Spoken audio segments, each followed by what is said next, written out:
De simples citoyens qui arrivent les mains vides devant le commissariat central de Kiev et repartent avec un fusil d'assaut, un gilet pare-balles et des munitions. C'est la première fois que je vais prendre une arme. Je ne sais pas l'utiliser, mais je veux apprendre. Ici, c'est ma maison.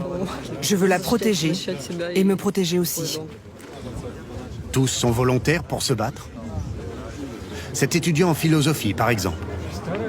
Quand la guerre est loin de toi et que tu ne la ressens pas, c'est une chose. Quand elle s'approche, c'est différent. Ce genre de décision se prend tout naturellement. Tu te rends compte que dans quelques jours, de toute façon, ce sera trop tard. En quelques jours, la ville de Kiev a distribué 18 000 armes. Tous ceux qui le souhaitent peuvent défendre leur pays. Sviatoslav Yurash, le plus jeune député d'Ukraine, joue son rôle. Je ne suis en aucun cas un soldat, mais dans une situation comme celle-là, tu apprends le plus vite possible. Vous avez peur de prendre les armes? Moi, j'ai bien plus peur des Russes armés ici. On est tous jeunes, on est tous nés en Ukraine indépendante, on va mourir en Ukraine indépendante. Au bout d'un moment, plus d'armes.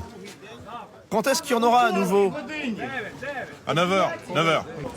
Vive l'Ukraine! Mort aux ennemis!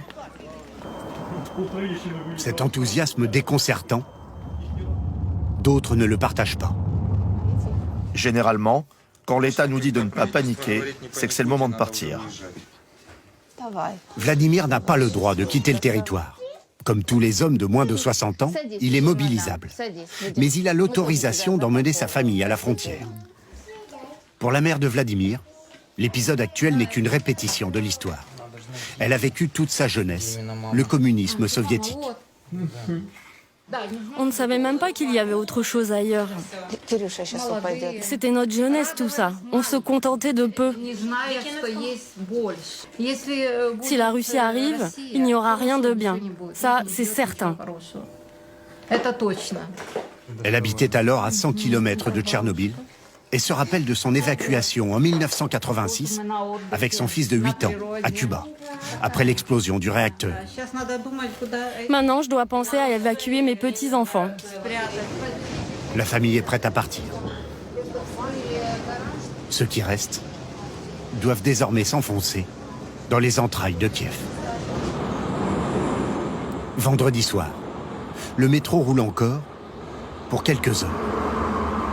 Il est devenu un refuge pour les habitants de la ville. À chaque station, des naufragés, par centaines. Il a été construit dans les années 60, en pleine guerre froide. La station Zoloty-Vorota, l'une des plus profondes de la ville, 95 mètres sous terre, est conçue comme un refuge anti-bombardement. Ils sont 250 ce soir-là, tellement épuisés que ce papa s'est endormi en écrivant un texto.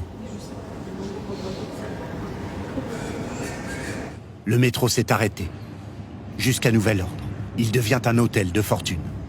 À cette profondeur, les habitants n'entendent pas le bruit de la bataille qui approche dans les faubourgs de Kiev. À la sortie de la station,